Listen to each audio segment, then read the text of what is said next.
And we're back with the Born to Fly Law School video series. This is going to be our outlining video. If you haven't yet, before watching this video, if you could look back on our page and watch the intro to outlining, it'll give you a better understanding of what we're about to go through here. This is going to be a more visual, hands-on approach to outlining by Attorney Obi. So without further ado, let's get right into it. Good morning. Welcome back. Familiar background here. So we're talking about outlining. And I think this is a very important topic because outlining is one of the most important things that you will do in law school to really help you not only master the material for the purposes of succeeding and doing well in law school, but also for being able to develop the thinking and the analysis skills that you'll need throughout your entire career as an attorney. And so, with no further ado, we've got some stuff on the board here. As Mel mentioned, there was a intro video to this where we just kind of generally talked about outlining and talked about the process. But now I really want to delve into some nitty-gritty and give you some tips and some pointers and some things to keep in mind. So, follow me and excuse my bad handwriting. All right, so the first thing we want to talk about is what exactly is an outline? What is it? Is it a product? Is it a process? What is it? Well, I will submit to you, and one of the things that I want you to notice is, and I kind of did this on purpose, I've noticed that ever since I've left law school, whenever I'm taking notes or preparing for something, I always seem to do it in this kind of a form, where I'm breaking things out into elements, where I'm following the logical chain of things, where things, you have a concept, then it breaks down, you have the elements, you have the components, or you're dealing with lists. That is part of the process of outlining. You're taking material that is in this globular form from your textbooks, and you're putting it into a format that you can use. First thing I want to talk about is what is an outline, okay? Point number one, outline, think about it from the standpoint of a verb, the process. Outline, process, you're doing something. It is a process by which you are taking the material, breaking it down into its constituent parts, analyzing them, and putting them in a structure that will allow you to end up with the outline, the noun version of it, which is the product, which is what you end up with after going through the process of creating your outline. Now, once you've created the outline, now you have a tool. Now you have something that is going to help you not only review and prepare for the exam, but is going to help you on exam day if you familiarize yourself with it and have practiced using it effectively. Now, please, this is one area where I think that students go very, very wrong. An outline is not a silver bullet. It is not a panacea. It is not a cure-all. It is not something that you walk in there and as long as you've got this 200-page outline that's beautifully tabbed, you're going to make an A. Absolutely wrong. An outline is merely a tool, and you have to practice using it, and you have to use it regularly in order to become efficient in using that tool and developing the skills that will be required to use that tool to get an A in the class. Now let's talk about some key points about an outline that's very, very important that I want you to keep in mind. Point number one, and you can think about this, and I didn't mean intentionally to make it rhyme, but I think hopefully by making it rhyme, it'll help you remember it. That is, you have to synthesize, then you personalize, and then you're ready to analyze. Let's take that again. You synthesize, you personalize, and then you're ready to analyze. What do I mean by that? What am I talking about? Synthesize. Again, an outline is a process of synthesizing, bringing together the material, bringing it together in a format that makes sense and that helps you really master it. As you're synthesizing it, you are personalizing it.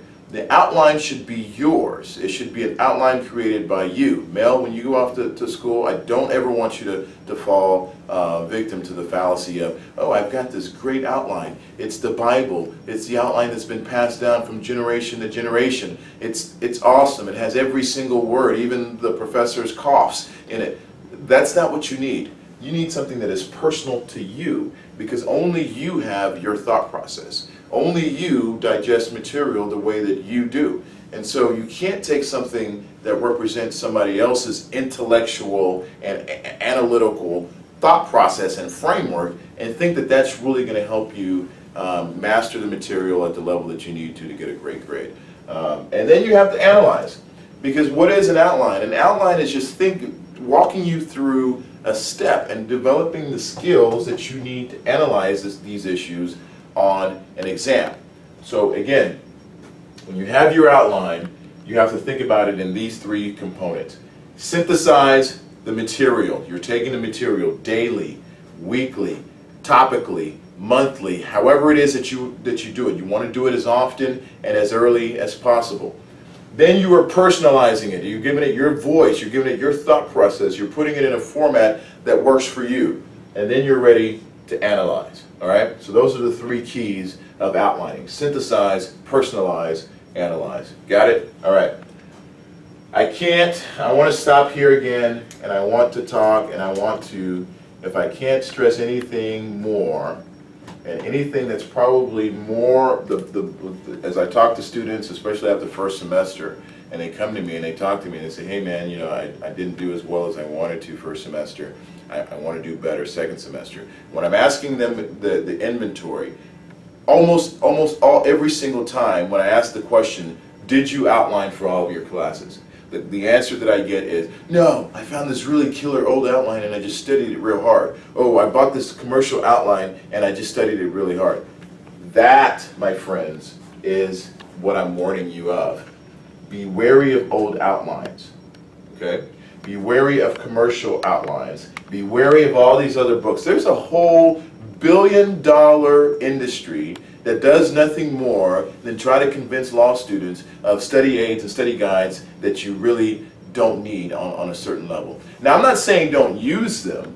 I'm not saying don't rely on them, but I'm saying use them as tools for outlining, not substitutions. Don't substitute these commercial outlines and old outlines and other aids for the definitive deal. Don't walk into your exam with an Emmanuel's outline that's tabbed and think that you're going to use an Emmanuel's outline that was created by Emmanuel, who is not me, because otherwise I wouldn't be making these videos. I'd be on the beach somewhere. Not just playing. Not Emmanuel, but there's a guy who does these videos or these outlines. His name is Emmanuel. He's got outlines in every single topic. He's one of the most renowned outline. You can't go into an exam with an Emmanuel's outline tabbed and think that you're going to make an A on an exam that was written by your professor.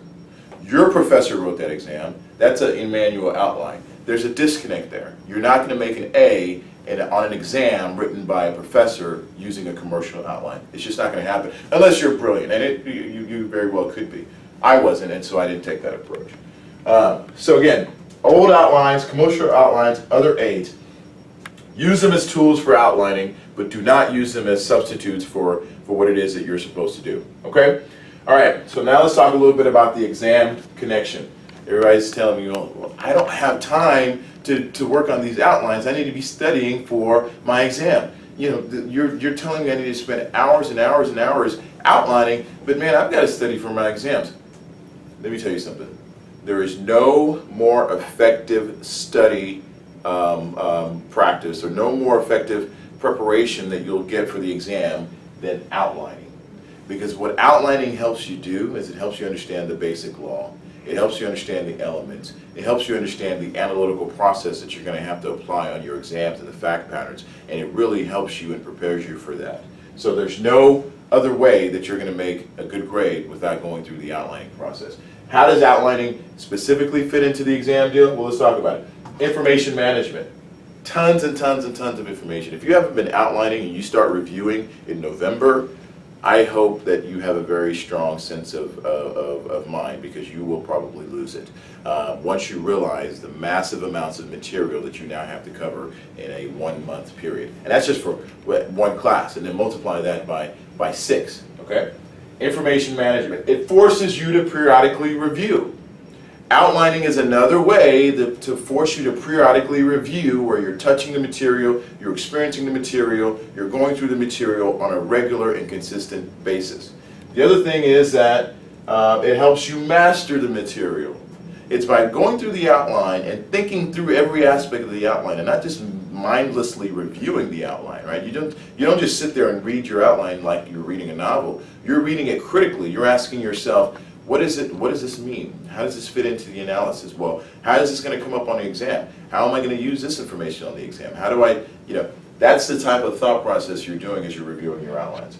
And then finally, I'll say it again, unless you're brilliant and have a photographic memory, you're not going to make an A in the class unless you've outlined, unless you've systematically outlined and you've systematically worked at mastering your outline. It's just not going to happen. Final points about outlining, you got to do it. That's just the bottom line, okay? You got to do it. If you want to make the top grade in class, if you want to end up at the top of the class, you have to outline, period.